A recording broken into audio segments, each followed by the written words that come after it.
It's 7 o'clock. It's 7 o'clock, and I call to order the regular meeting of the Planning and Transportation Commission of the City of Los Altos. For the record, please show that all commissioners are here. I would like to say that if anybody wants to speak tonight, whether they want to speak on an item that is not on our agenda, for which we can't act but we can listen, or something that is on the agenda, please fill out one of these green pieces of paper that are back in the lobby and hand them up to our staff. So, the first thing I have one request to speak for an item that is not on the agenda, and that is from Zahra Ardehali. Please come up and tell us your name and address.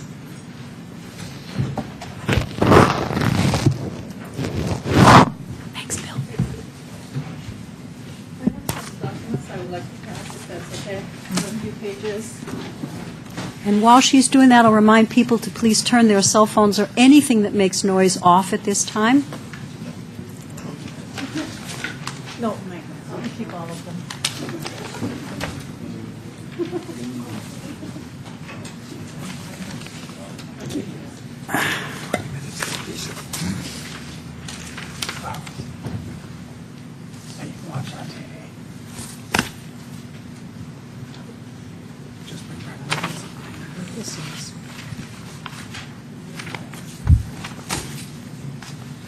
You didn't get one? Thank you for the opportunity to talk with you, Commissioners. My name is Zahra Ardehali, and I live on 1834 Grand Park Lane. And I've distributed some images of my house and my neighbor who is in my toward my backyard. And this neighbor has added an extra extension to his existing house, which was passed through the commission or the Planning Commission without my knowledge or any neighbor's knowledge. And the way this house is being built, it actually, all the large windows are very much positioned toward my bedroom and my family room. When I was building my home, I was instructed to build in a way that my windows were away from their existing sliding doors, living room, and bedrooms. And now with this extension, they have done just the opposite. They have built in a way that all their windows is toward my house. And it's very close to the fence. Some of these images show for the past month, he has wrapped the house in a very blue plastic. And it has been very hard, even though I work, but still it's very difficult during weekends to be home. He also, as a contractor, himself being a contractor, he does continue the construction through the weekends. A number of times I've called the cops and they've come and they've instructed him. But being himself just a contractor, he can just walk away and say, I'm not doing anything. 5 minutes later, after the cops leave, he starts sawing, he starts banging, and this has been going on for months. And there are, as you see, there are no trees in the boundary of the two houses.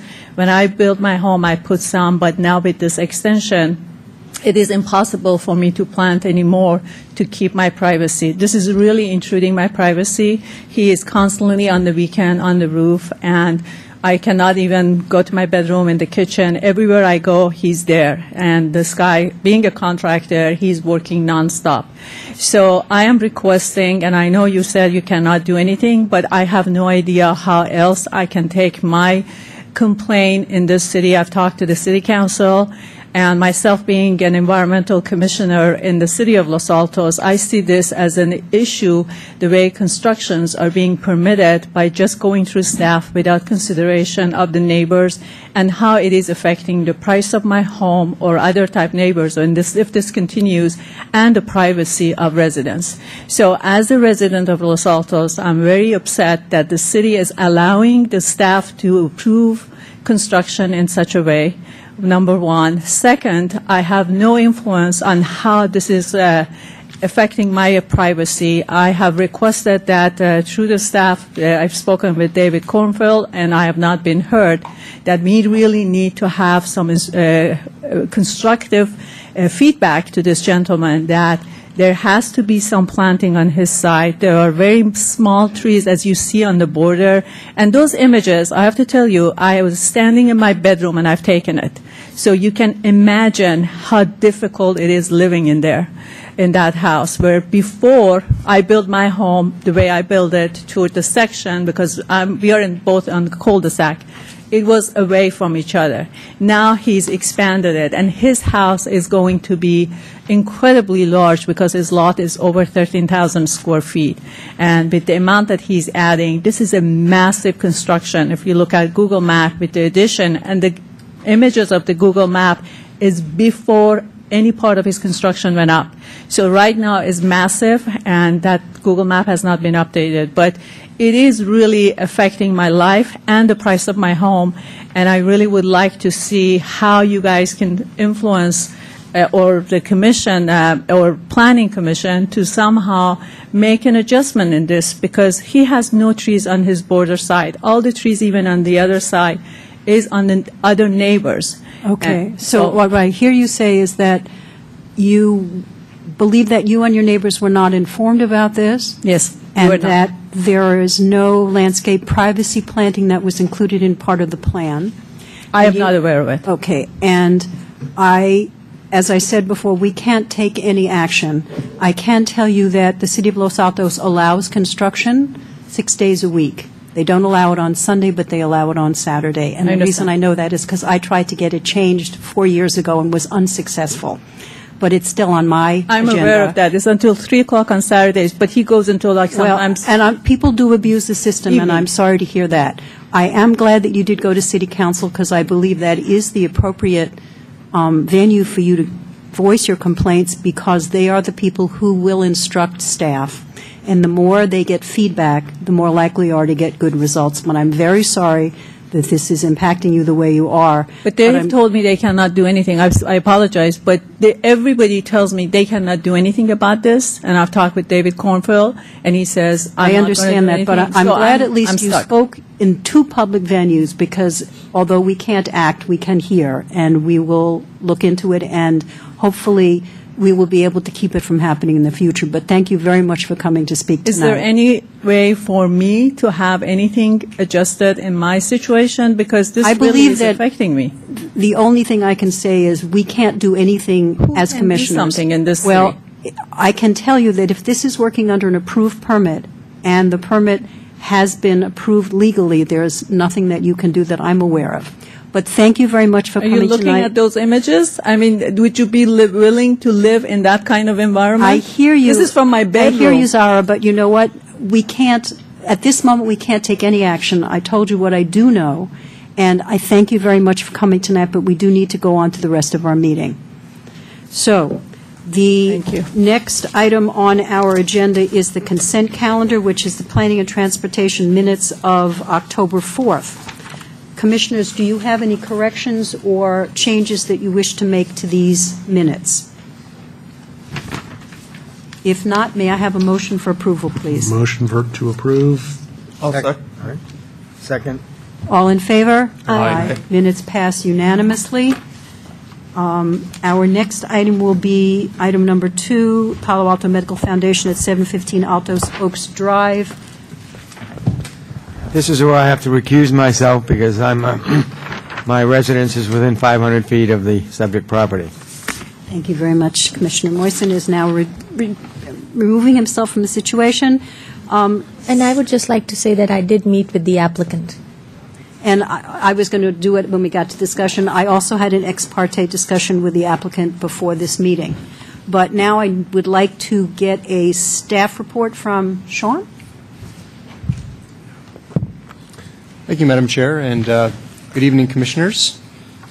This is a design review application for a 2-story medical office building totaling 8,785 square feet for the Palo Alto Medical Foundation. The Commission may recall that a study session was held in September to review a preliminary set of plans with the applicant and to provide direction as needed. The applicant has therefore returned with a formal application and will present the project to you shortly. The project as proposed meets all of the zoning and parking requirements. From a staff perspective, we feel that the building design has architectural integrity and maintains a residential appearance in relation to the neighborhood in terms of design elements and scale and massing and building materials. The project is categorically exempt by CEQA as it qualifies for infill development. However, our general plan requires traffic review of projects that add 50 new trips or more. And so the transportation analysis, which has been included in the staff report, indicates that this project will not generate a level of service change or significantly increase traffic volume to nearby intersections. So therefore, staff is recommending that the Commission approve this item to City Council tonight, subject to the listed findings and conditions in the staff report. And I would be happy to answer any questions. Questions for staff? None at this point. Okay. In that case, I will now ask the applicant to take us through the changes would be most interesting for us to see what has developed in the time from when we had our study session to the proposal you're making to us tonight. I did have a quick question for staff. And that is, did this go through BPAC beforehand? The application was submitted before before the council had reorganized That's fine. the process. I know that we're in that transition period, so I'm always curious what has and hasn't gone. And now, Sorry.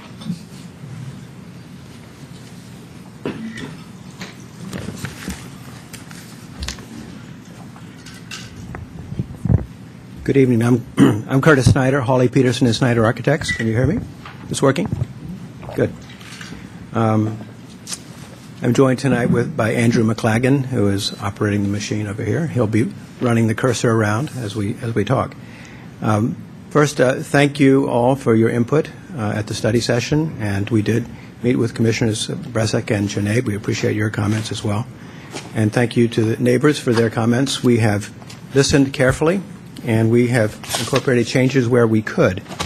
And we have provided you with a lot more detail than you saw at the study session. So you have all that detail in your packet. What I would like to do is review the project design and point out the changes that we have made as the chair has suggested we do.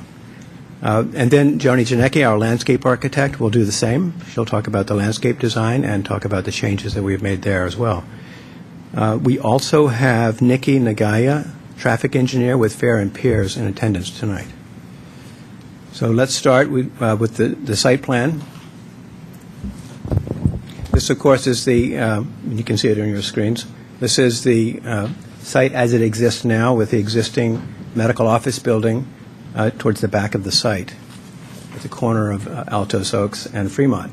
Here's the new site plan, which we have talked about in the past. The building, of course, is moved as close as we can to the corner of Altos Oaks and Fremont and is conforming with all the setbacks there. The stepping in the building in plan is a result of moving the building as close to the corner as we can.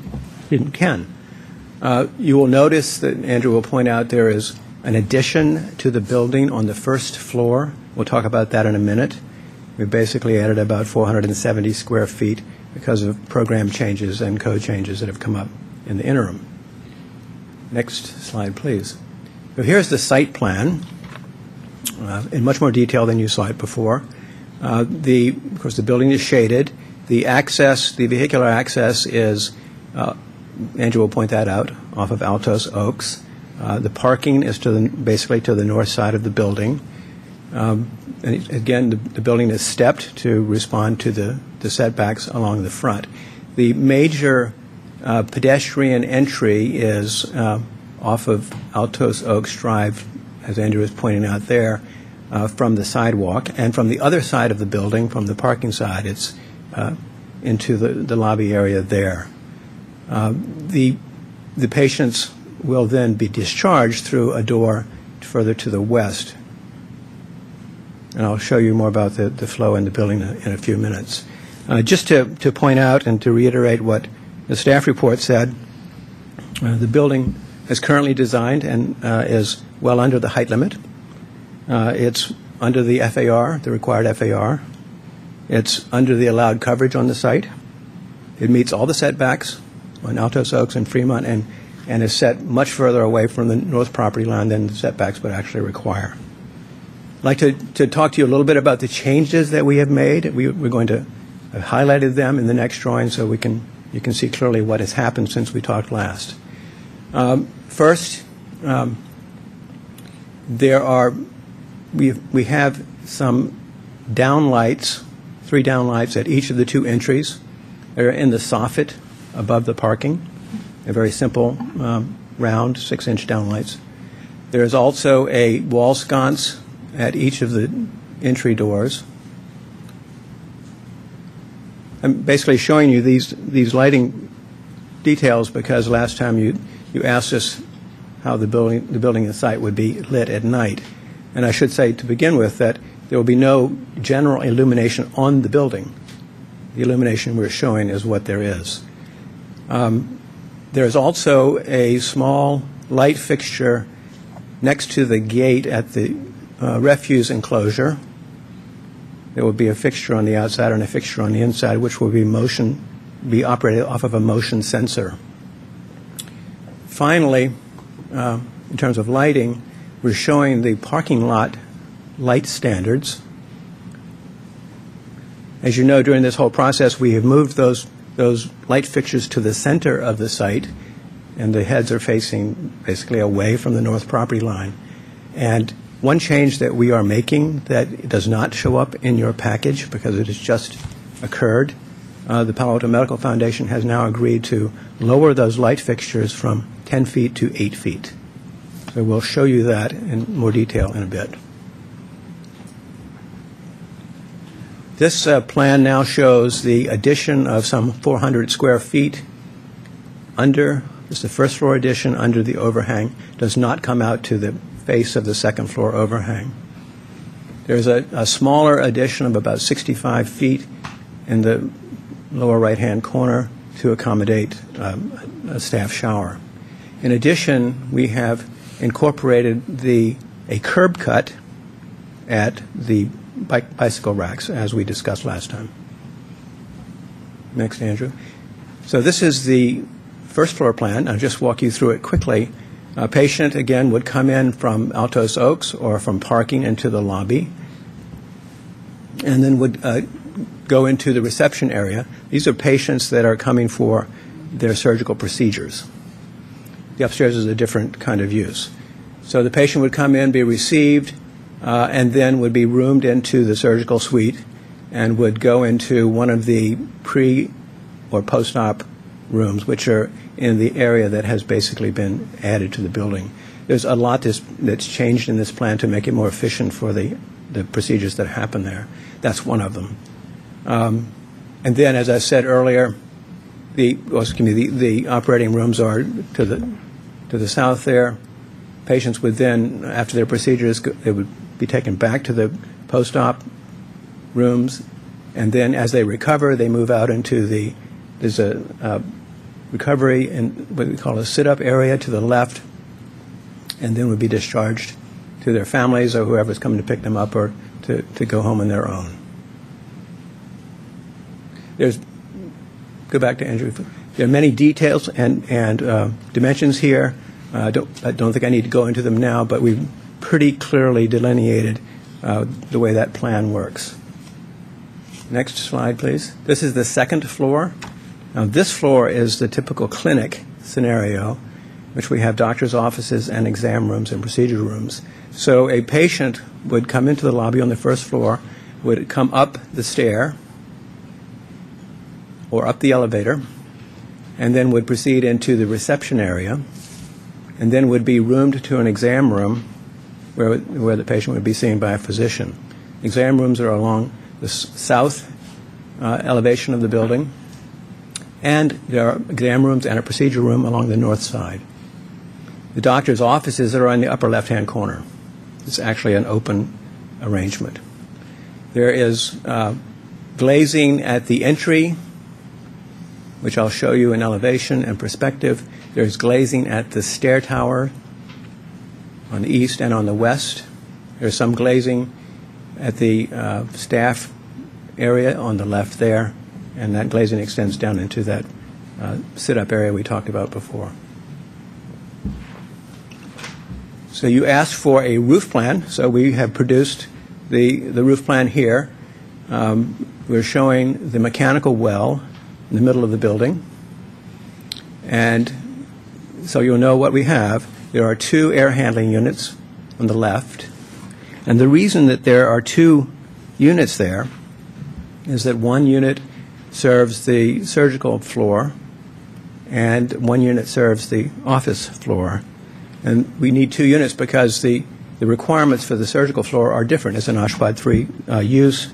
There are a greater number of air changes in that space, greater filtration, and they have a greater need for humidity control.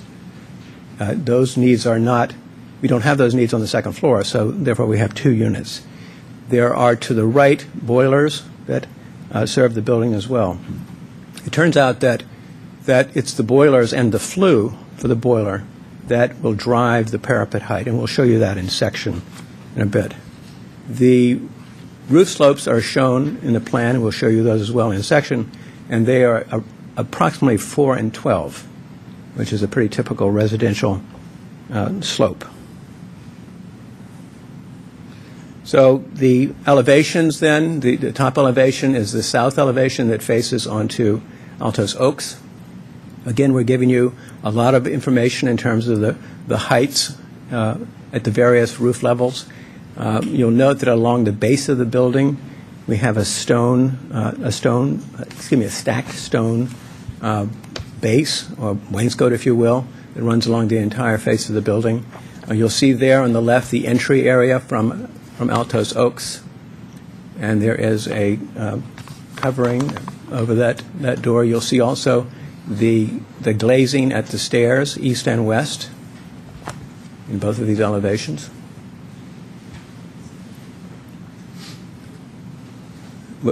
And now here are the changes that we've made since we talked last. On the 2 stairs, east and west, we have brought those stair elements down to the ground, and they are now firmly seated on stone bases. You'll see that both in the south elevation and in the east elevation. Also in the east elevation, the green rectangle to the right of the stair is the addition under the building beyond.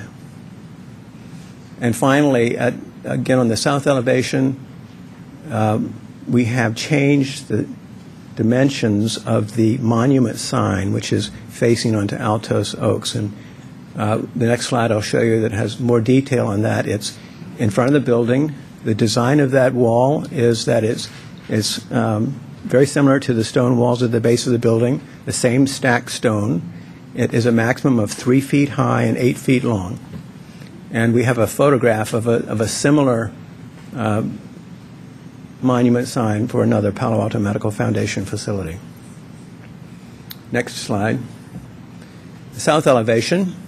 This is the elevation. This is the elevation that faces to the north. That is.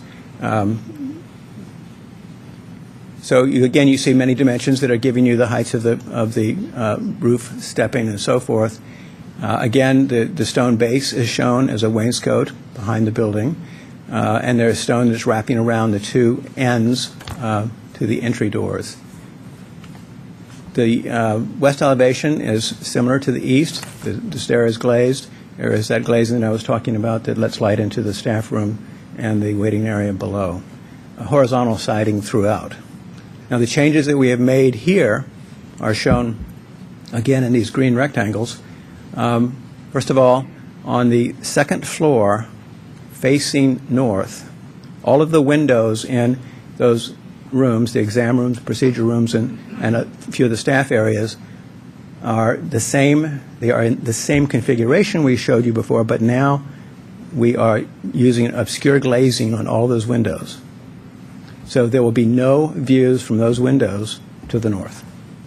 There will be natural light into those rooms because the foundation, and we think it's important for those rooms to have light, but there will be no visibility to the north from any of those rooms.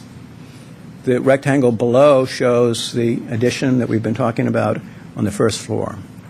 And again, the rectangle in the west elevation shows that same addition beyond. Next slide. And here's the section. It's in your package. Again, we are showing the dimensions and heights of the various elements. The roof well is shown in the middle. We're showing here the air handling unit. As I said before, the boiler actually controls the height of that, and I'll show you that in a minute. You're also seeing the 4 and 12 slopes. We have shown, as you had requested, a series of details. At the top right is a detail at the typical parapet at the roof well. We are proposing a 3-element trellis, if you will, open shaped 4x4s right there. The next detail down is the typical eave detail, showing the rafters and the overhang. That's further down to the left. And then the last detail is how we propose to handle the stacked stone base. That is, it's going to be slightly set out from the horizontal siding, thereby giving a sense of relief and detail. The last thing I want to point out on this section is the light fixture in the parking lot.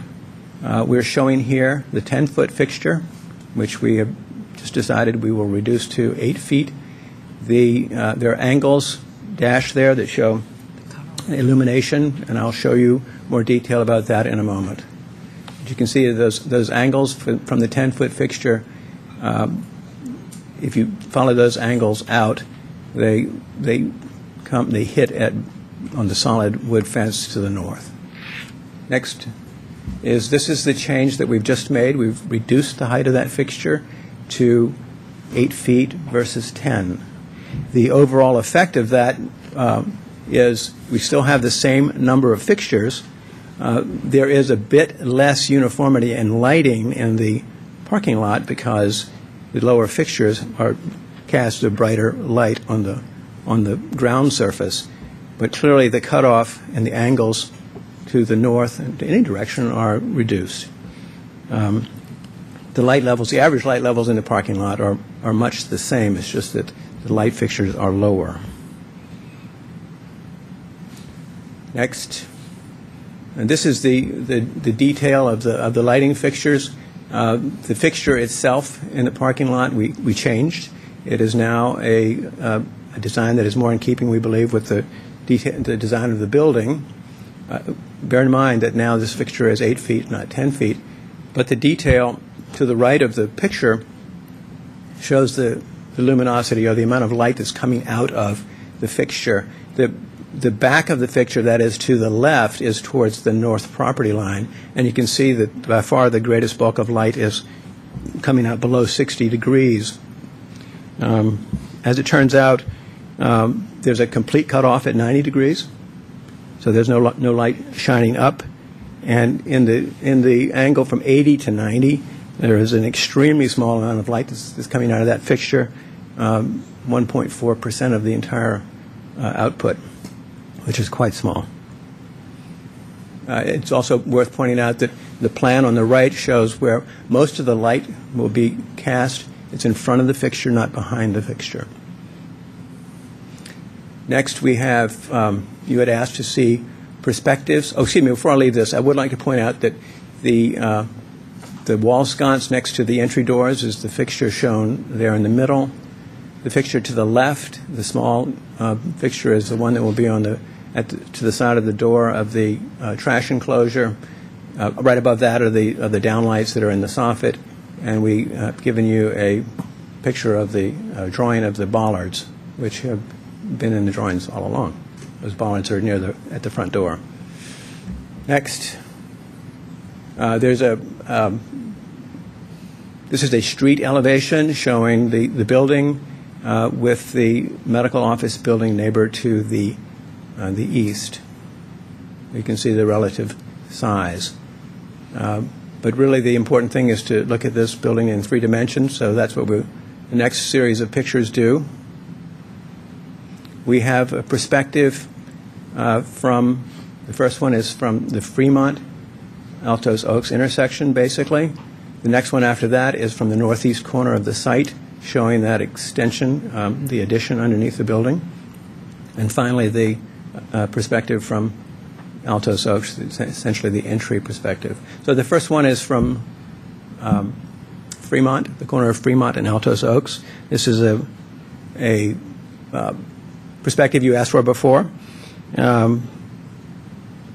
We really believe that the overall massing, the forms, the materials, and the details are all compatible with the surrounding residential character as is required in the zone, the OA-1 zone, and in the general plan. We believe that we have accomplished that through the stepped roof elements, the rafters, the horizontal siding, and the horizontal character of the windows. Remember, on this elevation, on this perspective, it's indicated there in some senses that there is a healthy stand of trees along Fremont that help to provide vegetative cover for the parking area beyond. In these perspectives, we have chosen to essentially ghost in the trees, although Joni Janechny will tell you the trees will be more solid than that. We wanted to make sure that you understood that what the building looked beyond. I think that if we were to render the trees in their full density, you would see a lot less of this building. The next perspective is, again, from the northeast corner. This is the side of the building that is facing to the north. We believe that appropriately this is the quieter side of the building, but it still has much of the detail that we've been talking about before. You can see there on the ground floor the addition of that 400 square feet does not extend past the face of the building on the second floor. And in fact, I think that it really does help to modulate this facade and make it somewhat softer.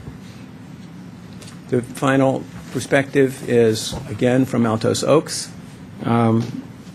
We have, as you know, we have worked hard to step the roof forms down, much more so than in the original proposal. The massing, again, the forms, the materials, and the details are similar to what we showed you on Fremont, but here we have the entry. And again, there's a very clear sense of where the entry is with the trellis and the glazing. We believe that all of this, again, makes this building very compatible with the residential character, including the use of the materials that are found throughout the area. And that's the next slide. Again, there's a stacked stone base, which is found all the way around the building. There is the horizontal siding, which is a stained wood siding, 1x6s. There is the wood trellis, which is the yellow cedar. Then the fairly simple window wall framing system, probably a Conair 450 or something like that. Point out that the corners, again, are butt-jointed corners, which essentially that's the glass wraparound, which is, I think, a detail which, again, emphasizes the horizontality of the design.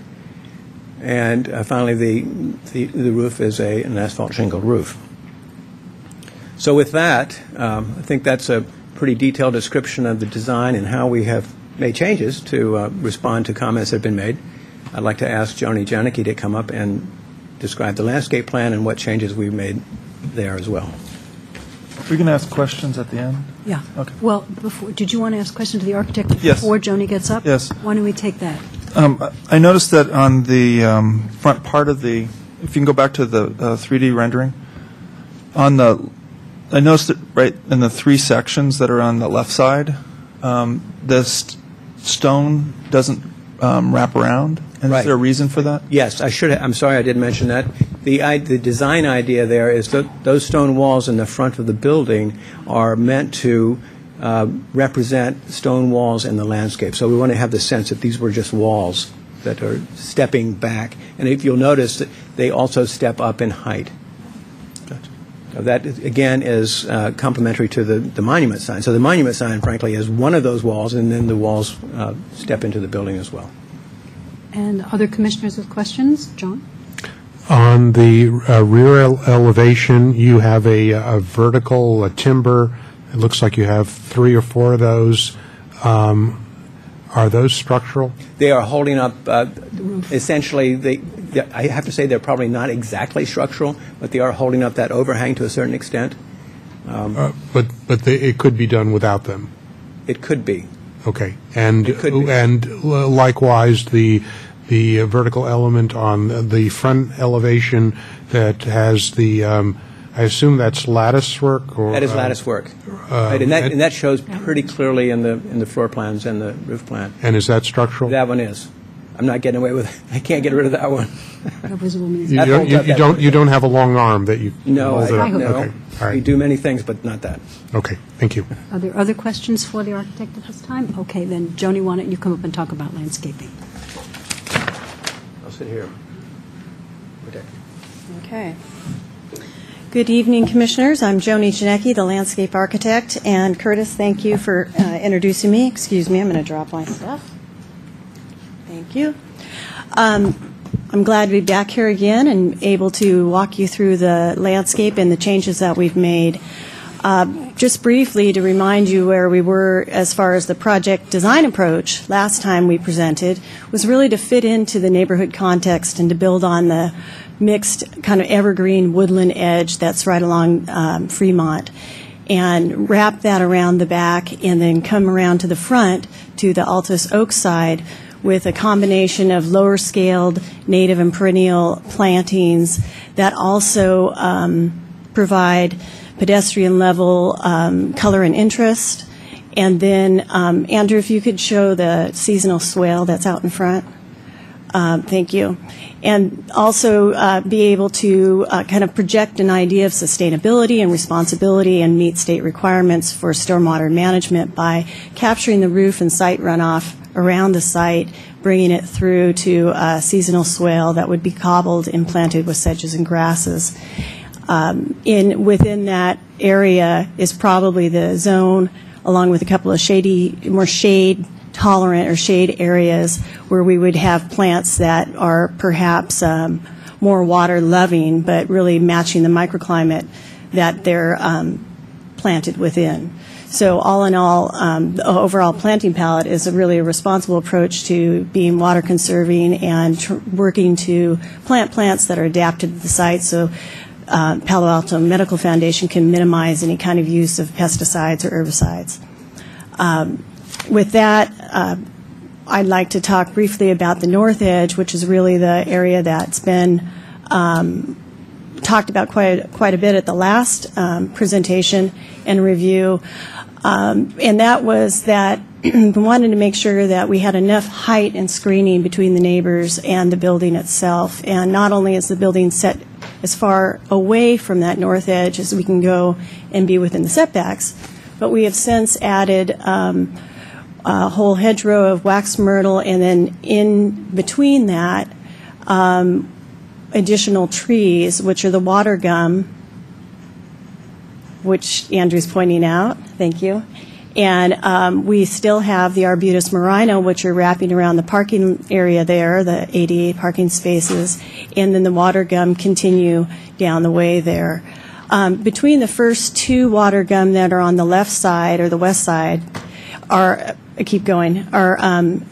several existing live oaks, coast live oaks. Those are staying, so that kind of brings that mixed evergreen woodland around the corner there.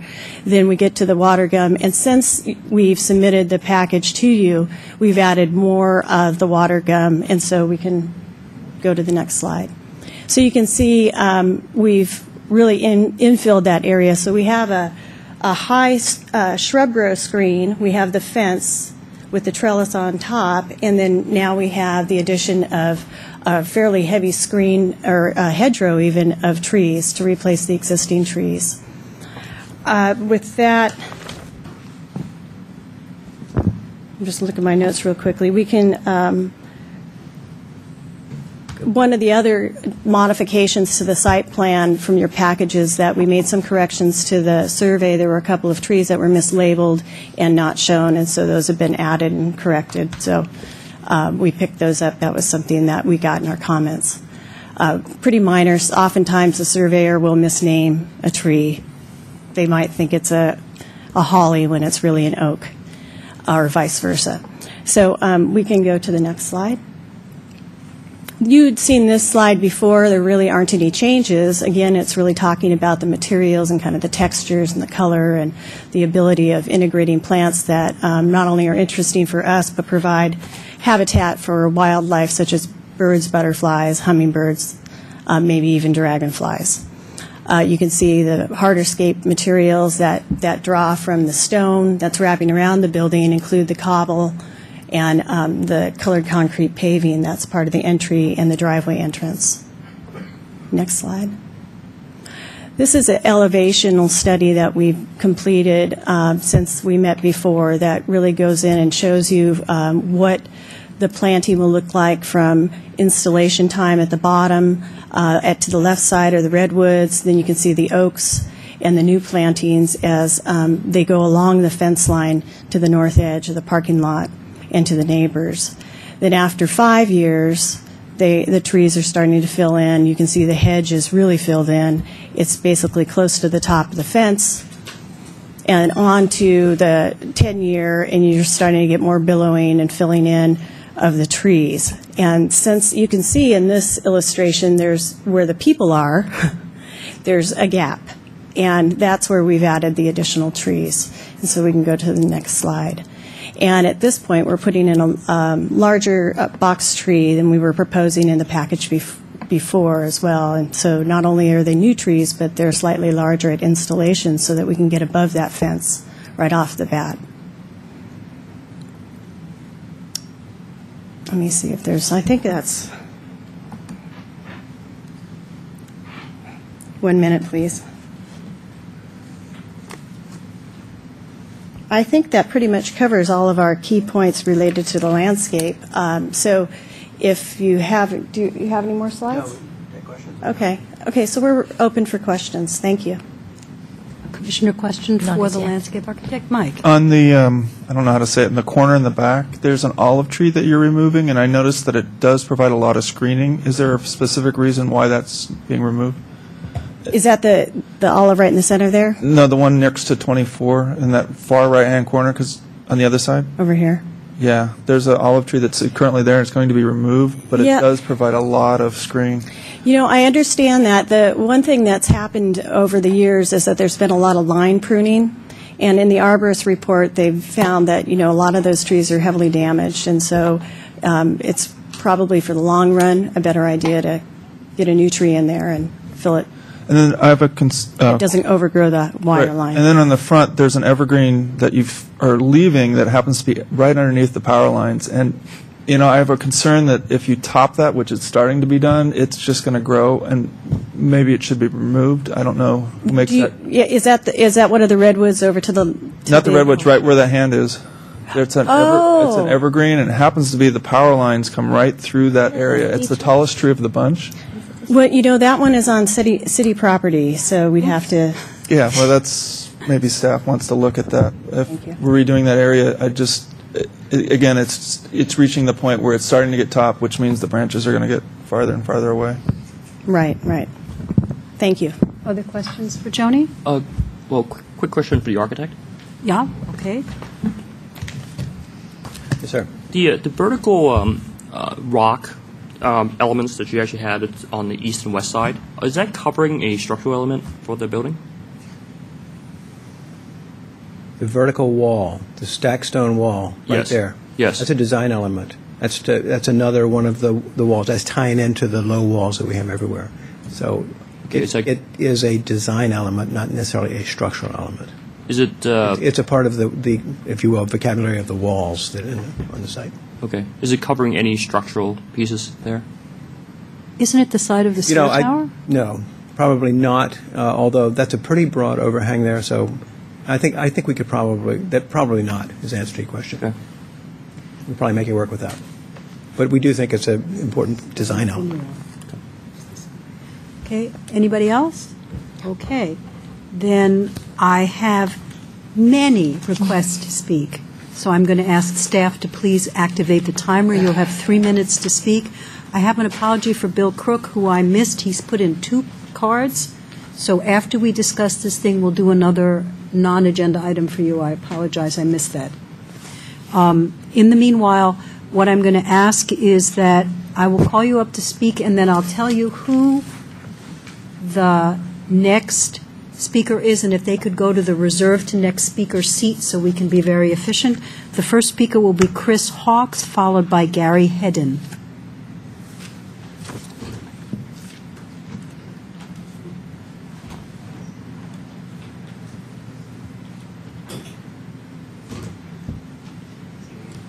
Chris Hawks?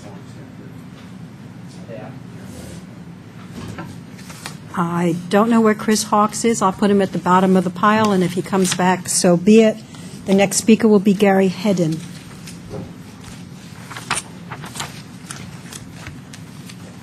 Hello, I'm Gary Hedden. I'm on the Environmental Commission.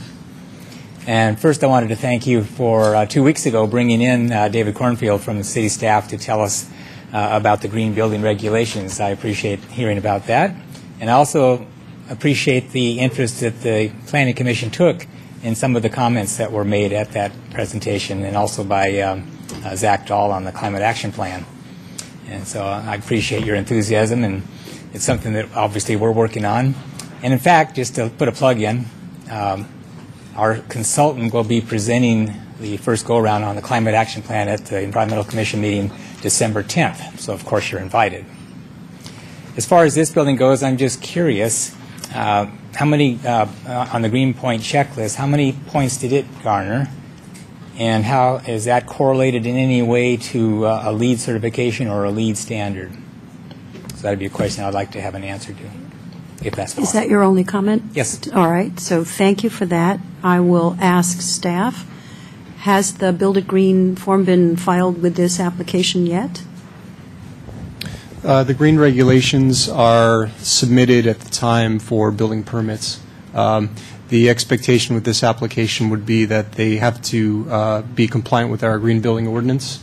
I don't believe that includes LEED certification. Okay, thank you. I have a question for the architect before we take our next speaker, who will be Linoa Slattery. Could you show us where the bicycle parking is in the site plan, please? It's to the right to the east of the main entry on the north side. The 3D rendering, I think, showed it the best.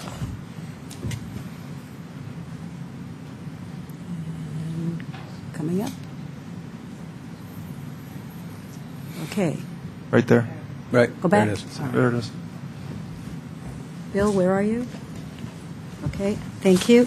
So, Linoa Slattery, followed by Mi Young Stenfort. Hi, my name is Linda Slattery. I live at 736 Brentwood Place. The purpose for my comments today is to point out that this is not zoned commercial. It is a special zoning ordinance, OA1. And in that ordinance, it indicates that has a purpose to ensure the retention of design and scale compatible with surrounding residential properties. The surrounding residential properties average between 2,000 and 3,000 square feet. And we're talking about putting an 8,500 square foot house in. And by my reading, scale is size, and compatible means similar. And the houses nearby are not at all similar. To accommodate this, the property, the right next door, the one that was called up in one of the renderings, went underground to get more space. So they have a submerged first floor and then the second floor, and so they continue to be consistent with the scale of the properties in the neighborhood. So that was my only remark. Thank you very much, Linda. The next speaker is Mi Young Stenfort, followed by Ross Stenfort. Yes, hi, my name is Mi-Young Stanford, and I live in the property just north of the property in question, 722 Brentwood Place. And first of all, I'd like to thank everybody for listening to us with the lowering of the lights from 10 to 8 feet. We moved to Los Altos, and we have 2 small kids, 3 and 5. So one of the things that we like is just sitting in our backyard and looking at the stars. So we really appreciate that. In relationship to that, I'm a little bit concerned about the lighting from the 2nd floor and the hours of operation. So I understand the windows are opaque, but I'm wondering if there are limits to when the clinic would be closed, or even when it's closed, if the lights would be turned off at a certain point. Because the windows from the 2nd floor will be well above the fence line and the trees early on. And also in relation to that, I wonder if everything's been done to make sure that the air conditioner, the noise level during the day, since we're at home, is sufficient to be compatible with all the residential activities, including naps and just the feeling of being in my own home without feeling like I'm in an industrial center. Thank you. Thank you. Ross Stenfort, followed by Robert Sullivan.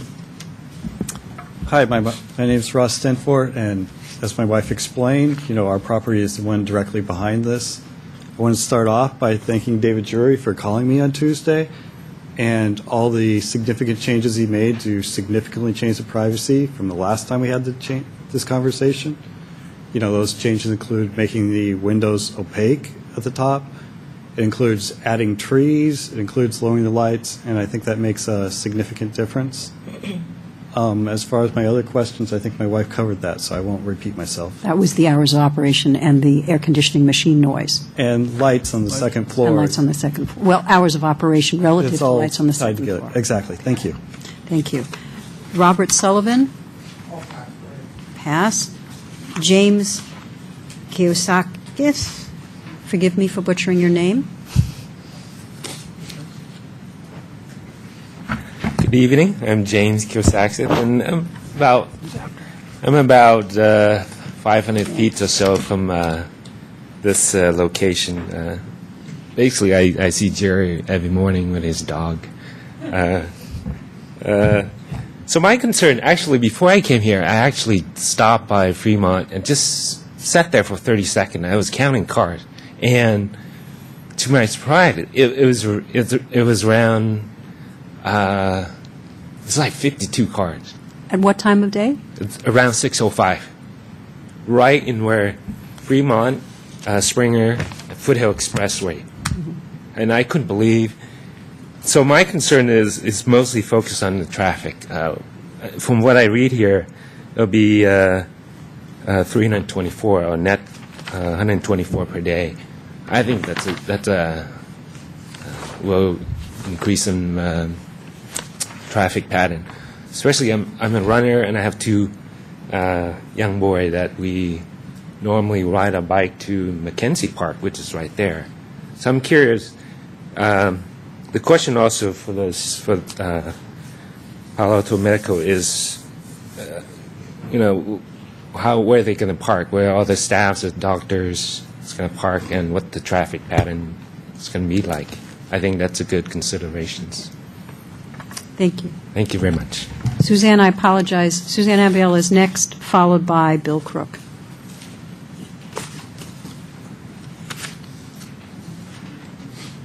Thank you. Good evening. My name is Suzanne Ambiel. I'm the chair of the Bicycle Pedestrian Advisory Commission, but I'm speaking on behalf of myself tonight and not the commission.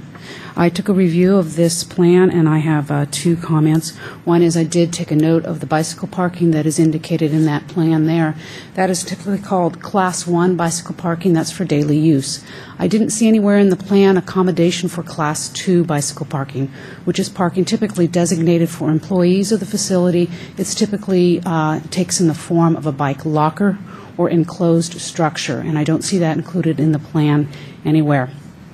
With regard to the Class 1 bike parking, that is a typical, I'll use the word, and pardon the pun, pedestrian-looking bicycle rack, and I would encourage the designers to take a look at alternative, more artistic designs, and those that are a little bit more functional than the typical pedestrian style that you see there, the U-shaped.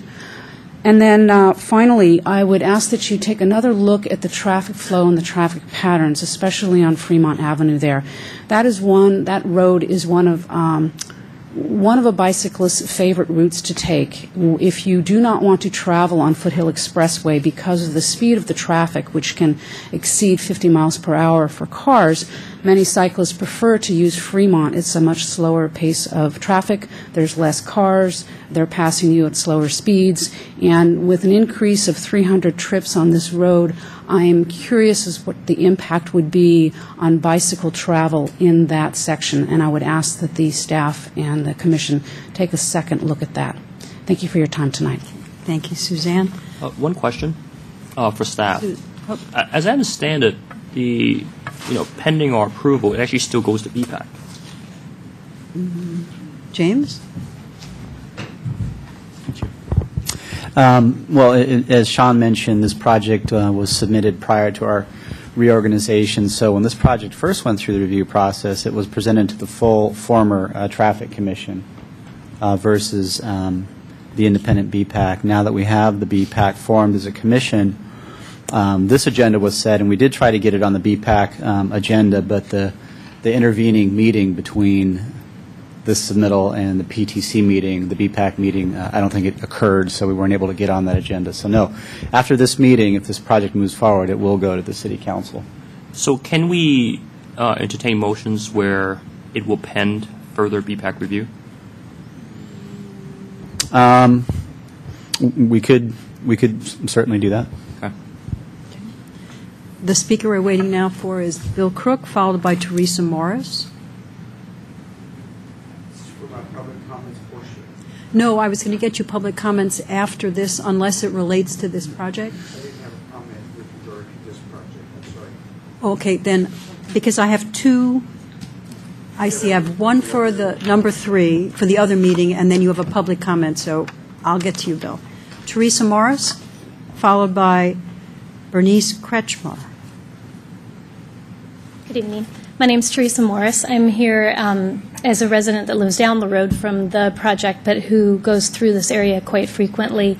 And one of the main comments that I want to make about it is, when I see the plans and I listen to what's being said about it, I'd like to suggest that a digging down be done. So one of the reasons I suggest this and not having a second story is because I keep getting the sense that people are missing sort of a larger point here. When you have homes that are on the opposite side of a building such as this, there is no way to pretend that building isn't there. There's no way to put enough shrubbery, trees, any greenery to stop the impact of the people, the negative impact on the people who live next to it. And I speak from experience from this, living in Loyola Corners and dealing with this constantly along the river there. So I'm here to say that I would ask that the committee, the commissioners, consider the fact that residents don't want this. Residents don't want this kind of a building right next to their homes. So if there's something that can be done to change what's going on with this building, it would be lovely.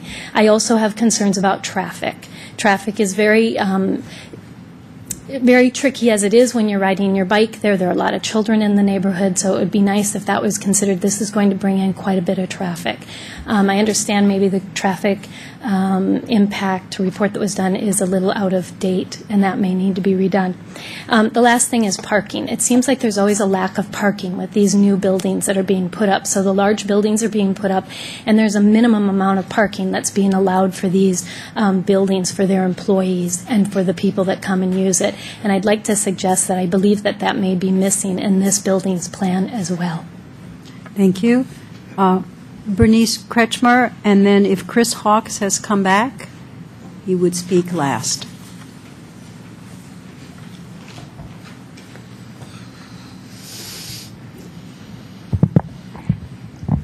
My name is Bernice Kretschmer, and I've lived in the area for a very long time. My greatest concern is the traffic. If any of you have been on Elders Oaks during the day, traffic is parked on both sides of the street, meaning you cannot get through without wondering who's on the other side of you. I think the building plan is quite attractive, but I honestly wish you could move that building to another area where it had space, where the grandeur of that building could be really enjoyed. I know that, I believe that this is the only two-story building in Altus Oaks.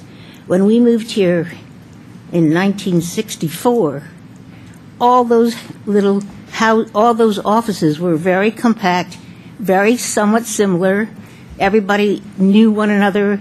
There never would have been a fight over something like this, because there wouldn't have been anything like this. The houses and the friends that I have who live on Altus Oaks are all very opposed to this idea. So thank you. Thank you. Did Chris Hawks come back? No. In that case, I will now close the public part of this hearing, and we will talk. Uncle, would you start? Oh.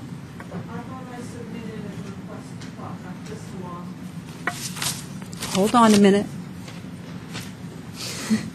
Well, why don't you come up? If it's here, I didn't see it, so.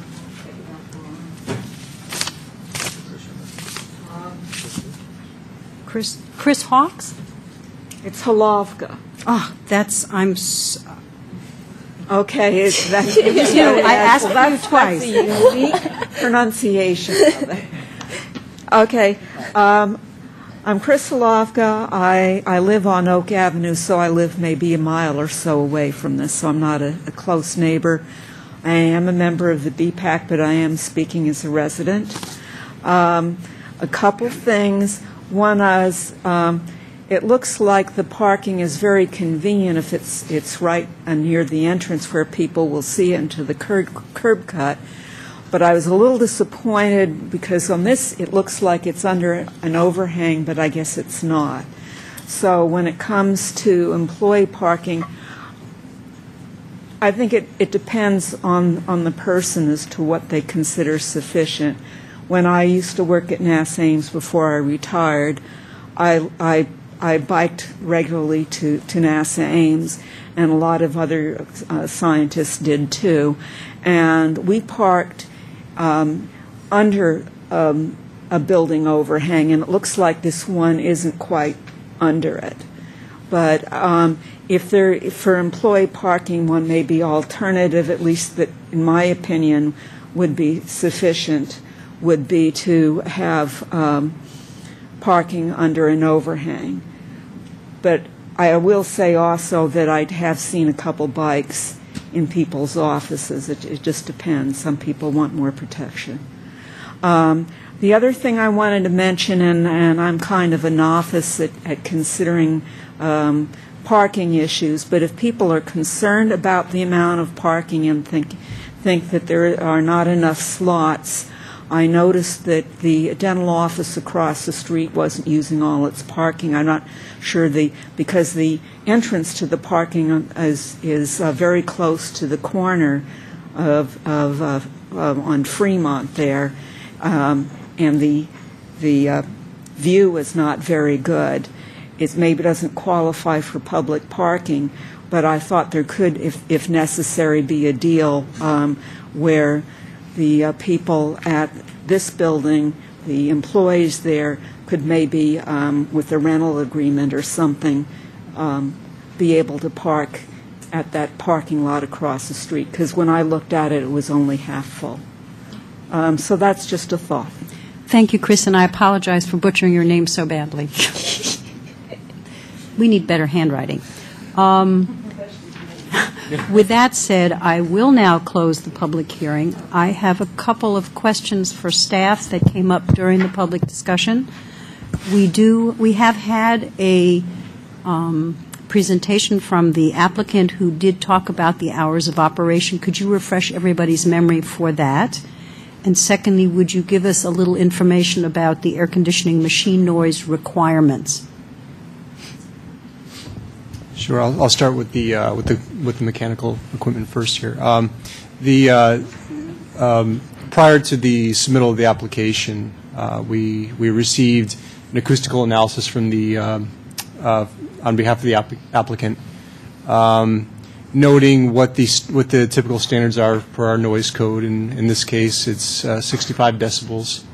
And with all the mechanical equipment running, we're still below that limitation. At the property line. At the property boundary, that's correct. So there's no perceived noise issues generated from the mechanical equipment. From an hours of operation standpoint, I think I may defer to Mr. Jury to expand on that. Okay, Mr. Jury, would you just fill us in? I know you did it once before. Would you please remind everybody? Yes, I'm David Jury, Palo Alto Medical Foundation. Normal hours of operation, staff will start showing up around 6:30 or 7 in the morning. It's a surgery center. So a few people will come and staff the facility. Patients will probably start arriving 7 or 7:30 in the morning, but the bulk of our day will be from 9 a.m. until probably 3 or 4 in the afternoon. By then, most of the patients will have been discharged. We anticipate that almost all staff and physicians will be gone by 5 or 6 in the evening. Housekeeping staff will come in and clean it and hopefully be gone by 7. Thank you very much. A question for him? I see a microphone moving. Were you planning on putting sensors on the interior lights so that either at a certain hour or if nobody's moving around, those lights, particularly on the second floor, would go off? Absolutely. We have a very sophisticated building management system. And, as far as energy is concerned, PG&E ends up being our best friend. They charge us a lot of money for utilities, and we like to conserve. Yes, we will have sensors. Yes, we will have the computer times out, and people will have to, if they're in the building and they still need light, they will have to push a button to call for more light for a temporary period. And then I was curious, do you know roughly how much staff is planned in that building? I'm sorry, I don't recall right now the number, but I know that what we did for parking is that we anticipated the worst day of the year, and we have enough parking on site to handle that. Okay. We over-parked. The city ordinance requires less parking than what we have provided.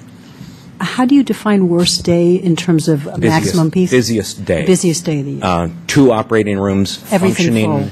and 4 physicians seeing patients at the same time, which is highly unlikely, but it could happen. So, in fact, not only are you completely compliant for parking, but in fact you are overparked We by city exceed the standards. parking requirement. Okay. Thank you. Other questions for them? Okay, so I have a question go for ahead. staff. My question is, the current facility that's there, do you know how much parking is currently allocated? My recollection is that there's probably about 25 or 26 spaces. Okay. With that, Jim, can I ask you to start with the discussion? Sure, I'd be happy to. A few comments. I guess my first comment is that I think this study session process actually does seem to work, because I think that from our previous session with the folks at PAMF, it's pretty clear to me that they really took a lot of input and actually did a lot of outreach to the community members and the neighbors in the area. So a few things I actually would like to applaud about this project in terms of the adjustments that's been made. The rear setback, is far in excess of what's actually required by zone. The setbacks in general has actually been very much in compliance. The FAR ratios, the parking is actually within regulation as well. It's actually in excess of it. And the adjustments in terms of the light fixtures from 10 feet to 8 feet, I think that if that was actually not adjusted, I'd actually ask for it myself. But I'm glad that that's been very proactive as well. The adjustments in terms of the glazing for the windows that face the north side has been has been adjusted very, very well. So that's actually a great thing. As well as just in terms of the general outreach to neighborhood community.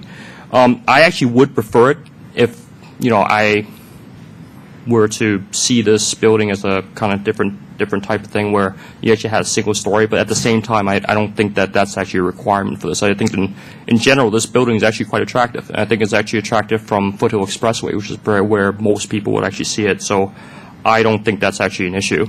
One thing that I would like to say is that I got the impression that this project was introduced during a time when we were actually transitioning from one process to another internally within city staff. And it sounds like it actually never fully went through a full BPAC review. And that's actually something I think is absolutely important. There's a few reasons why. I think that the bike rack is just not very attractive. It just doesn't go with the building very well. So I think that actually requires some further examination. The bike traffic on just because of people trying to avoid the foothill traffic, I think is something that should be definitely examined further, as well as the vegetation as people actually make a right turn. Because I think that when people are trying to cross Altos Oaks, as well as try to see for bike traffic, as well as see if there's other cars coming, it becomes sometimes quite busy. And I think that we just need to be very cognizant of the vegetation. But all said, I'm actually not going to make any conditions based on that, simply because I would much rather have BPAC do a formal review of this before it actually goes to City Council. And that's something that I would consider kind of a no-go situation for an approval, for me anyway. As well as one other condition, which is basically to have a formal policy in place to ensure that if that the sensors are a condition of approval, so that lights aren't kept up all night, regardless of whether there's actually people there. It sounds like it's actually the intention, but I think I would feel much more comfortable if it actually is a condition. In terms of architectural integrity, I think that the building itself is actually very attractive, and I'm not sure that other commissioners on the Planning Commission will support this, but at the same time, there's a few elements that just seem a little bit too busy to me. And I'm not a trained architect, but I'm going to throw it out there just to see whether there's actually further support for this, which is the trellis. The trellis in the front, where it actually kind of guards the entrance, just doesn't seem like it belongs, as well as the two brick columns on the east and west side of the building. It just doesn't seem to belong. It just makes it seem a little too busy. And I think it's actually by intention, because I think that part of the guidance we actually gave during the study session was to make it a little bit more human scale. But it just doesn't seem to work. So I'm going to throw it out there in terms of see what my other planning commissioners actually think about that. And I think that is... Oh, one other thing. This is actually more a comment to staff. I think that because we want to kind of consider the entire project in the full scope, I think one of the things that we probably would like to see in the future is that where our applicants who can fill out the environmental checklist, so that future projects we can kind of take the whole story in play and see if there are progressive energy saving design elements that we actually can put in. I think that makes the project far more attractive, at least from my standpoint. Okay. Mike? I want to echo much of what you said. I think that the applicant did a really great job of listening to what we said and talked about lighting and looking at the Fremont side. I look at this plan and I think, wow, they've really listened to almost everybody that attended that study session. My comments, I think that, I looked at this property, I spent some time walking around it, and I believe that the backside, at least from the Fremont side, the oaks and all the redwoods seem to do a nice job of screening this building. And I'm very enthused by the way that it looks at the corner. But I do have the concern that zoning for OA is to try to keep things in scale, and I'm kind of mixed feelings between those two. In regards to the trellis, I can see your perspective, and I'm not sure what the right answer is either. And the other concern I have is the bike rack, of course, which was already echoed, that it would be nice to have an artistic or something that would really kind of nicely look to make it really, I can see everybody saying thumbs up, okay. And I was really glad to see that the lighting is really taken into account. I think that the applicant has done almost everything that we've asked, and to really make that as minimal as possible. John? Thank you.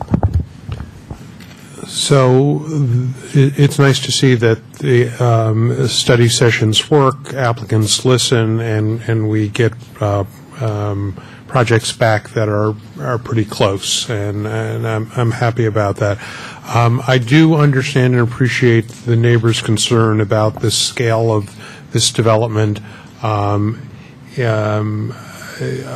not sure I can offer a solution. I think the reality is, the 1,500 square foot single-story house that was the standard in neighborhoods has now been replaced by 3,500 and 4,500 square foot two-story homes with a basement, and unfortunately, Altus Oaks Drive is not immune.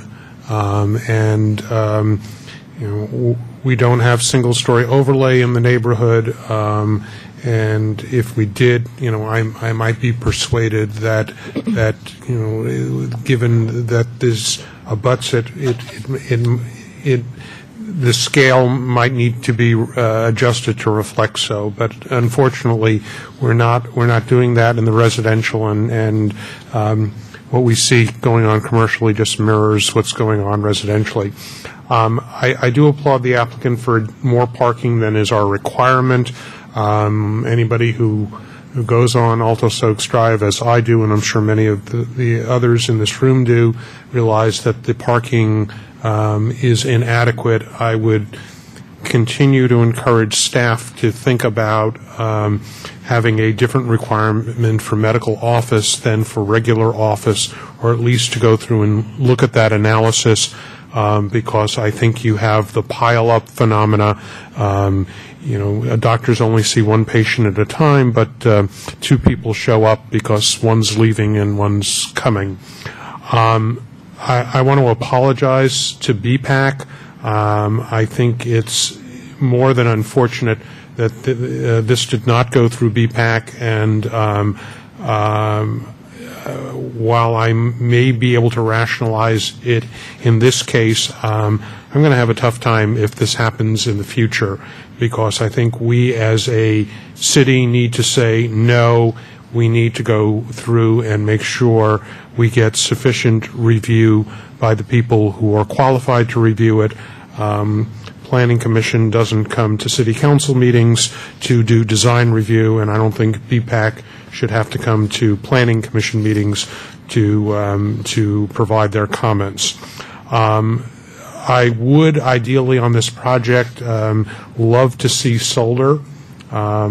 Certainly solar hot water could make a lot of sense in a project like this, but I think looking at a range of solar alternatives, I think would be good. It would help this project meet its green building standard. I'm not an architect. I don't play one on television. But like Jim Chang, I do have some concerns about a couple of the architectural elements. I'm sure I will be overruled by the architects, but nonetheless, I will offer my comments, be they in vain. I too think that the lattice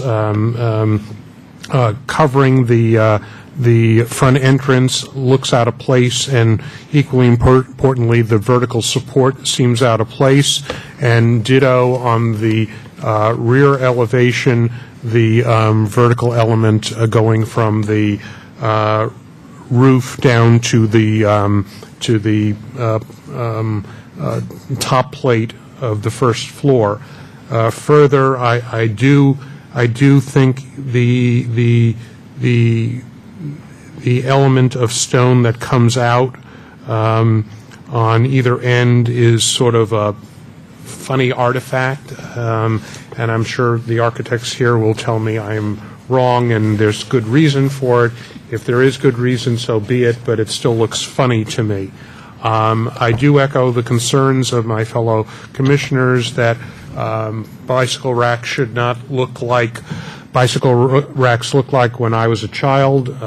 That was, as my daughter says, so last century, and if we can, literally and figuratively, and if we could find a place for Class 2 bicycle parking, I think that would be wonderful, and certainly would like to see that as part of a revision when it goes to the City Council. Thank you. Ronit? I'd like to commend the applicant on taking all of the comments that they heard at the last meeting and over the course of many meetings, because I recall this coming before us when we were Planning Commission under a different name. And I have to say that over time, this building has really gotten more beautiful, and it has a very elegant appearance. And I'm sympathetic to the residents who are just against the idea of a two-story building, and I empathize with you. But as some of the other commissioners said, if this were a situation where residential properties couldn't have a second story, then it'd be something else. But it doesn't seem fair to not allow the commercial property to have a second story if the residential properties can. And it's not zoned to be a residence. It's zoned as a commercial space. So I think what they've done is created a very warm building that is compatible with the residential character of the neighborhood. And I think it's important that the residents most affected, who we heard from at the last meetings, came here and voiced support. And the things that persuaded you were the efforts that they made to reduce the impact of this building on your property, which were creating the opaque windows and changing the height of the lights and the hours of operation. I agree that we should make a condition that the lights on the second floor will be on sensors. It's a no-brainer for the applicant. I'm sure they're going to do it in order to save energy.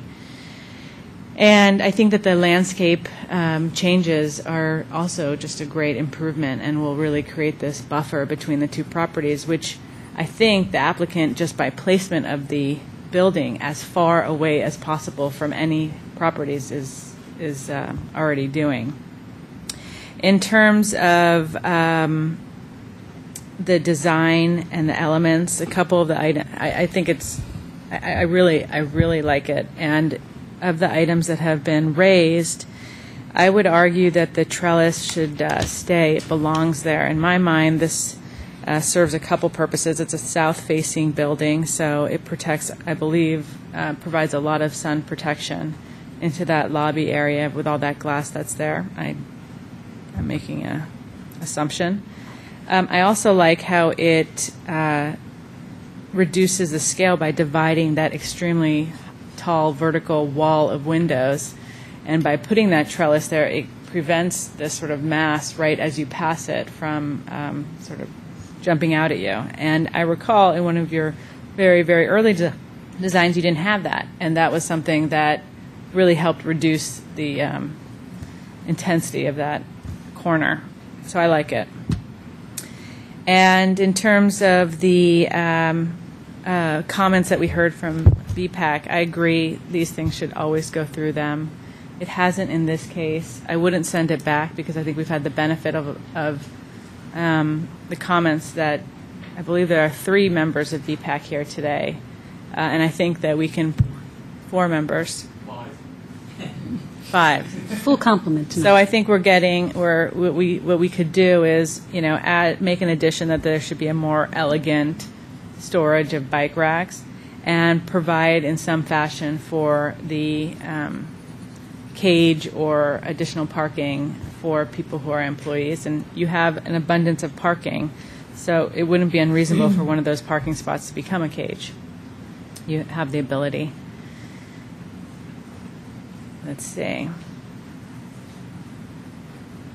So overall, I'm very impressed with how this is turned out. Okay. Thanks. First of all, I would like to emphasize on the fact that this is a prime example of where we want the city for how we want the city to work. where the applicant and the neighbors and the staff and everybody has been working together, and this is a prime example of it. And I'm hoping that the applicant realizes that this has made the project quite a lot better than when it was submitted.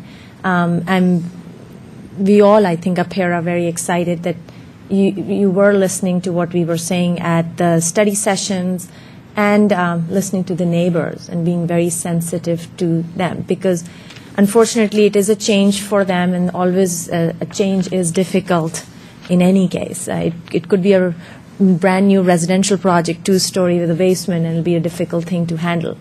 So, but you've been very sensitive, and I like that. I want to comment something about, I don't remember who mentioned it up here, but there was a discussion about when you're coming on to Fremont and,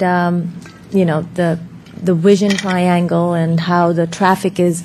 If I look at the site plan, if we can bring that up, the property line is actually quite a way set back. That area, which is more of a vision restriction or access, is more part of the city. If you look at where the stop sign is, right, that portion is, I believe, part of the city right away. So I don't believe they would be planting much of anything there apart from, and there is a vision triangle restriction within the city. So I'm a runner, and we run while our daughters are biking, so very sensitive to those kind of things. And I don't believe this would be, because of this building, if there's any impact on that. The one thing I did do is, and it might not have any use probably, but I went to the Los Altos Palo Alto Medical Foundation building, because that's right behind Carl's Jr. I kind of go there with my daughters, but this time I went with the thought that, okay, how are people coming and going? Just kind of see. I stayed there for 10 minutes during the day. And, it's not the same as a school where parents are rushing in to drop their kids because they're going to get tardy or pick them up because they're late.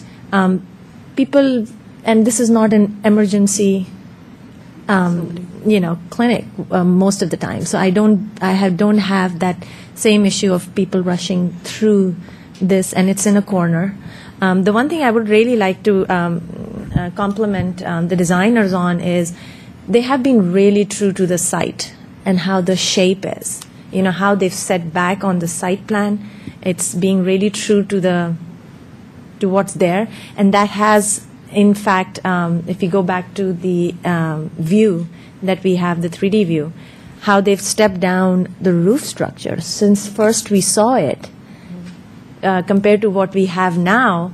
I mean, the way everything is stepped down, it looks like as you're getting closer to the street, it is complementing more on the pedestrian level, even though it is a 2-story building, and we can't hide that fact, it's there.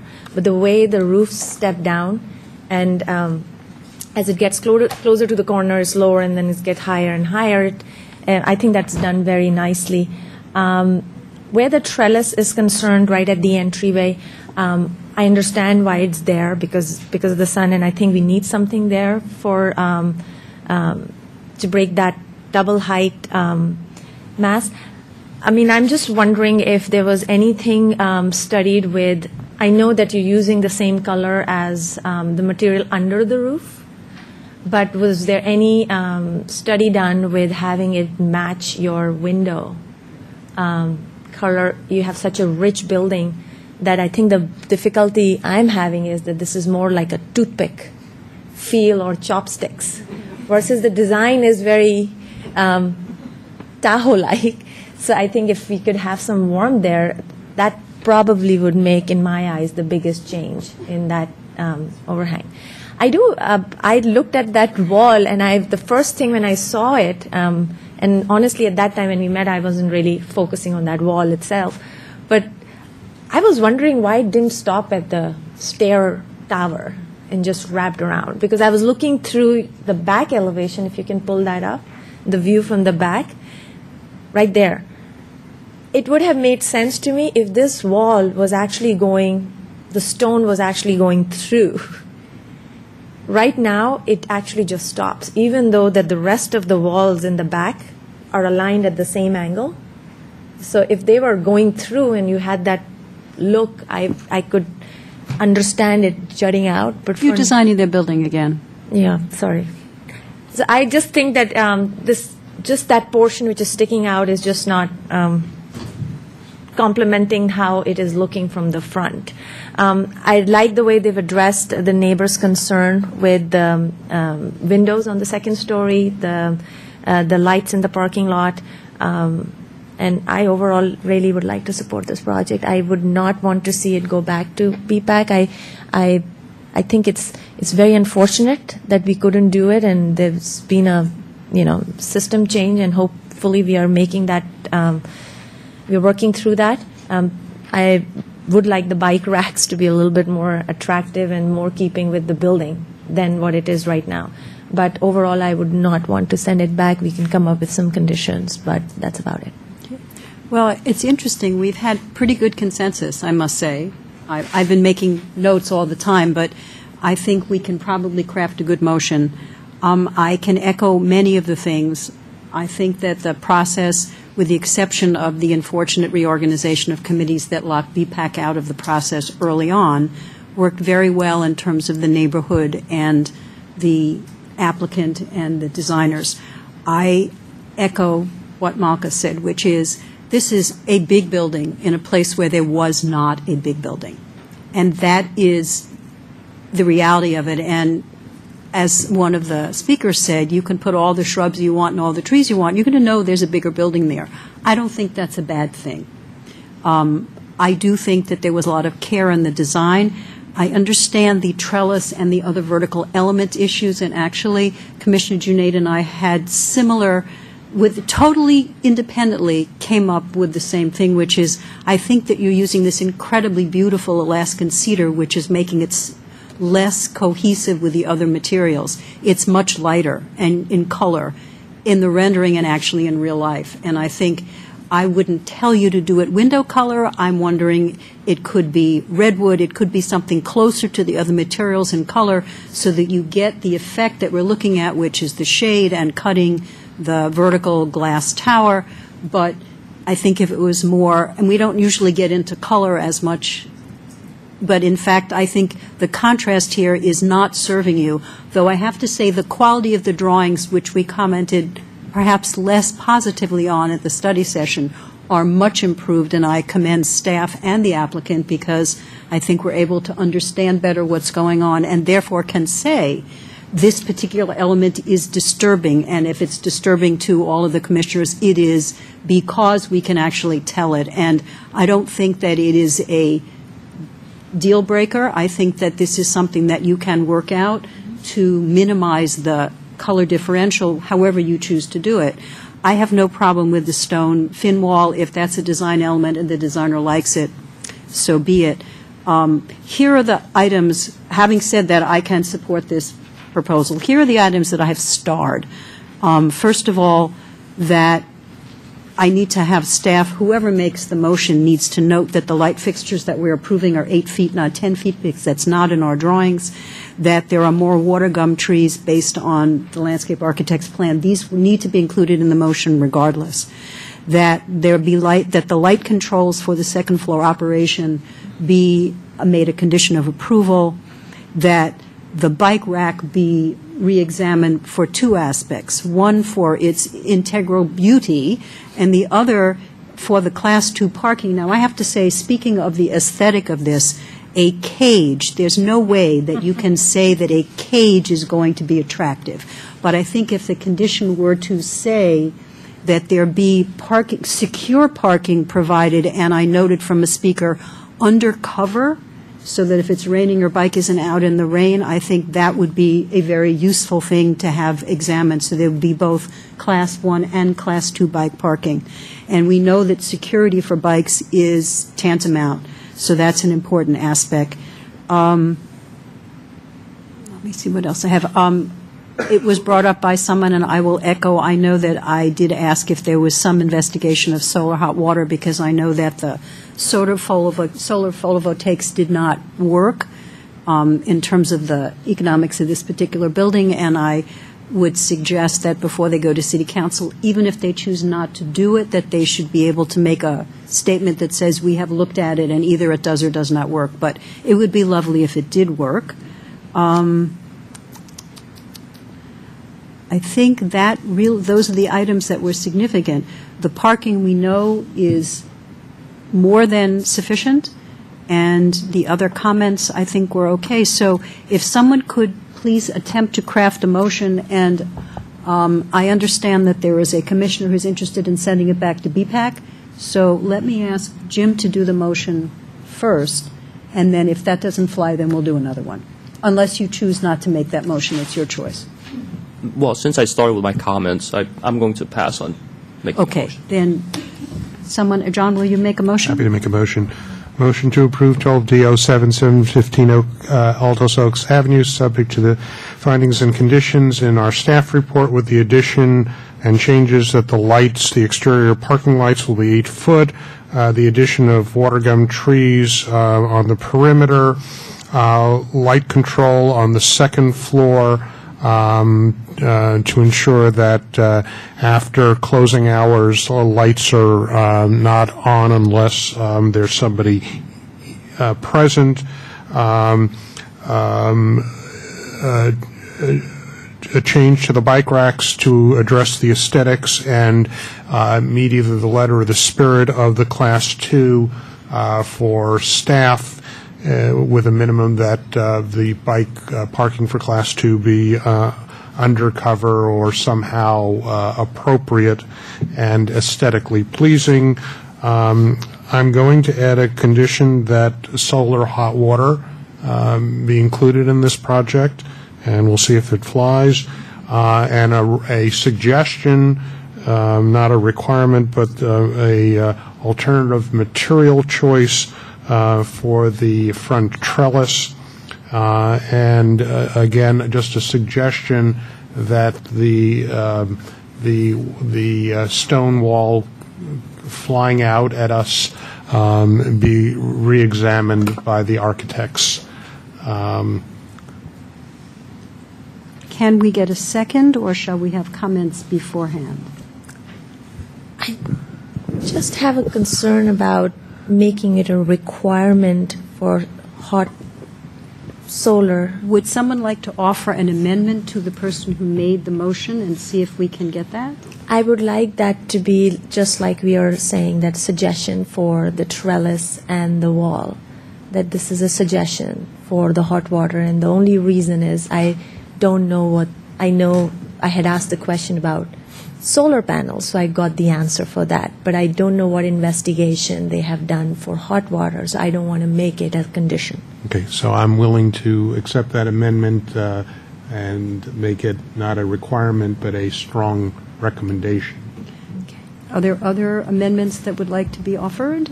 I'd like to add the amendment that You can request. I can request. Let me request the amendment to investigate great water systems for irrigation, because that's a kind of an alternative environmental consideration that can possibly work in this type of project. I'd like to pause for a minute. Staff, are we allowing gray water in our irrigation plants in the city of Los Altos? We are, okay. I know it's for residential. Just want to make sure it was legal before we, will you accept that as an amendment? As a recommendation. I will. I'm not sure that As a recommendation. as a suggestion. I'm not sure how much gray water you're really going to find in a facility like this because of the medical aspect. So while I'm willing to accept the amendment, I'm not sure this is going to be a facility where it's necessarily a good thing to be really focusing on. I think focusing on things like solar hot water, I think there's more bang for your buck. When you've got a medical facility, you've got all sorts of other issues. So actually, in just reflecting further, I actually did not fully intend gray water. I actually meant rainwater. Oh, rainwater. Rainwater. But isn't that what they have with the swale? Is that the water from the roof is going into a retention basin? I think those 4 items can be looked at and responded to in the report that goes to the City Council. Okay. I have one other amendment to suggest, which is only a language amendment. I don't think we want to suggest a material change to the trellis. I think we want to suggest a color change. And they could stain the cedar as far as I'm concerned, but I think the point that I was making, and I think Commissioner Junaid was making, is that the contrast was striking and not serving the building. So if you will accept that. Yes, and I meant color in that the material, going from a cedar to a redwood, but better to characterize it as color. Can I get a second for the amended motion? Second. All right. I think, is there no further discussion up here at the dais? Good. All in favor of the current motion? Aye. Aye. All opposed? Nay, and only because I wanted the BPAC review. Okay. So the motion to recommend approval to City Council passes 5 to 1. Okay.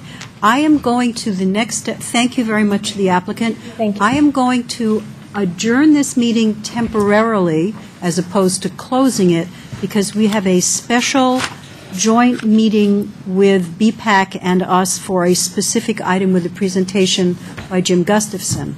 And before I adjourn, however, Bill Crook, would you please step up because I didn't see you had a public comment for an item not on the agenda. So we're going to do that first, then I'll adjourn for our joint meeting, and then we will continue.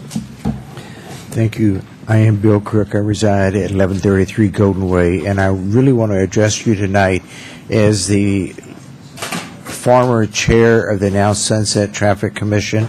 The Traffic Commission has several items that we were kind of monitoring, and that never, I don't believe, was communicated outward, and I'd like to suggest it. I'm sorry, I'm several months late. I had a stroke on May 1st, and my recovery has been slow. And so my apologies for taking this long, and hopefully I can articulate it and don't ramble too much. There were two items I wanted to talk about. One is 85th percentile speeds. And if you don't know what that is, I'd like to read to you a definition that is in the Manual for Uniform Control Design Guidelines. Traffic Control Design Guidelines 2003.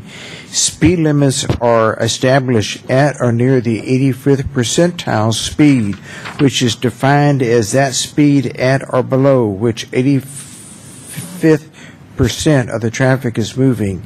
The 85th percentile speed is often referred to as the critical speed. Speed limits higher than the 85th percentile are generally not considered reasonable or prudent.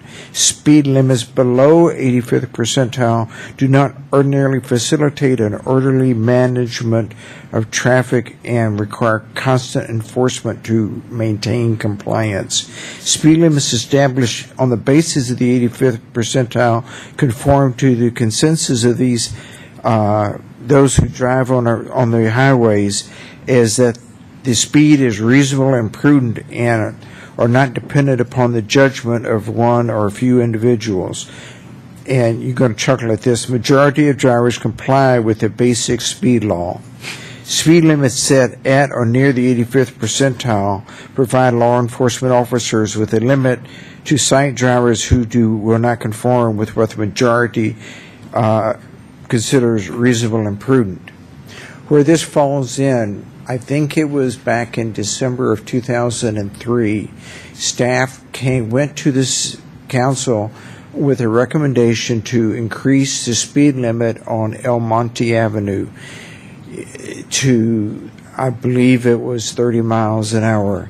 It was 25, and without speed being set at the 85th percentile, our police officers cannot use radar to enforce it, which means the only way they can enforce a speed limit that is not in compliance with the 85th percentile is to follow the vehicle.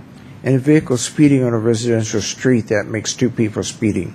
So council considered the request from staff.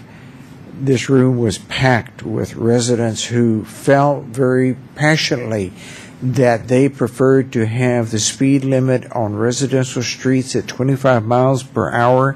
Even though they could not be radar enforced, they felt that was a safer, and that created a safer environment for them than having it at 30 or 35 miles per hour. So why am I here? Back, let's see, I believe it was several years after that, we did have traffic studies, and Springer Road, which is a collector street, had a mismatch of speed limits. Part of Springer is controlled by the city of Mountain View, although Los Santos had primary responsibility, and part of it was us. And we had speed limit at 25 miles per hour, which we could not enforce, and Mountain View had 35 miles an hour. The speed survey reflected an 85th percentile speed of 30 miles per hour. So the Traffic Commission recommended that the speed limit on Springer be increased to 30 miles an hour on both sides so that it could be read or enforced. The city of Mountain View agreed with that, and council agreed. Traffic Commission also recommended that be monitored for its effectiveness, and the effectiveness could be judged a couple of ways. One is with a new speed survey, which I believe may be in process. You can look and see if there's movement in the 85th percentile. The other way you could judge its effectiveness is by looking at citations that have been issued since the speed limit went up and what the average speed was, for other citations.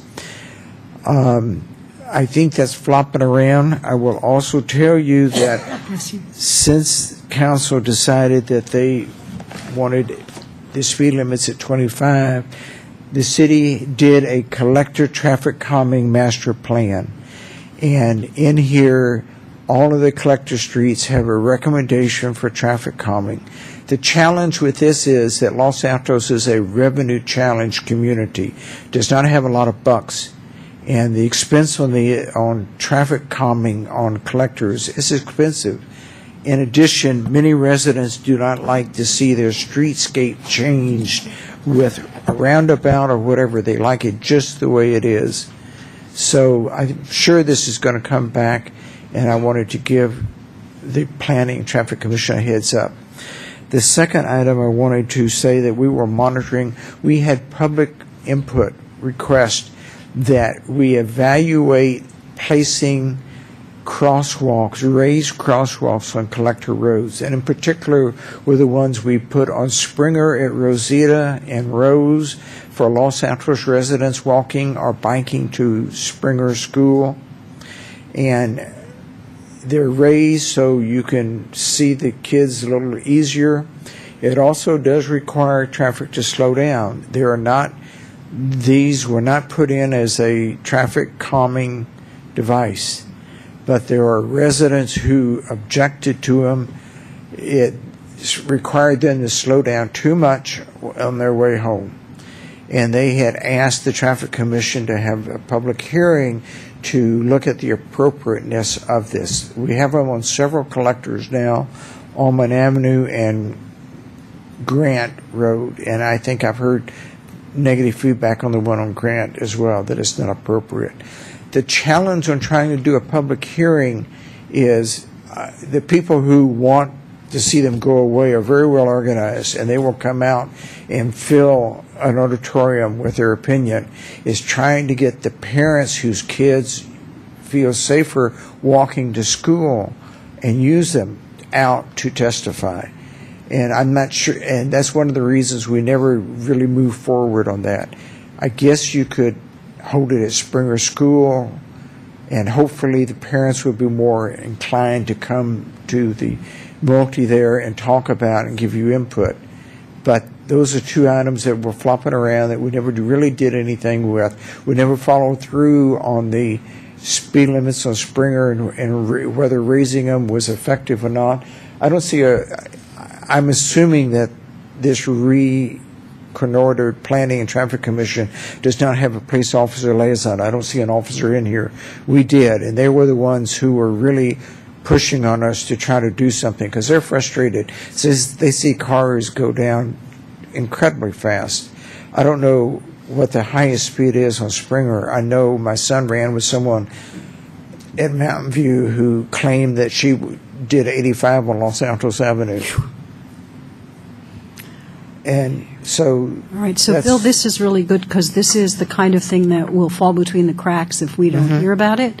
And I'm sorry I'm a number of months late in communicating this to you. I'm glad. So what I heard you say, and I want to make sure on it, is that I learned something about the 85th percentile tonight. This is one of the things that I was talking to Suzanne about in another conversation, which is there are certain things that we don't know, and I see staff is not at the moment here to hear this, but I will bring it up to our staff that we're trying to get educated on these aspects. So I know now that we should look at the 85th percentile and look with police liaison as where.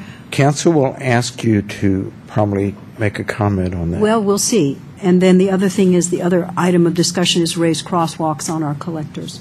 So I've made notes, and I will send an email to staff that reminds them that this is still, as you say, in play. But we can't act on it tonight. I can only say that's going on. And do you have a question? I would also say that another thing that was raised that we hadn't heard before is that they had a police liaison. Yeah, I said there, I have a Okay, police got it. liaison. That is because that gives us a little We more. found it very beneficial having an officer attend our meetings. Okay. Just to bounce things off. Is this true? What do you think about this?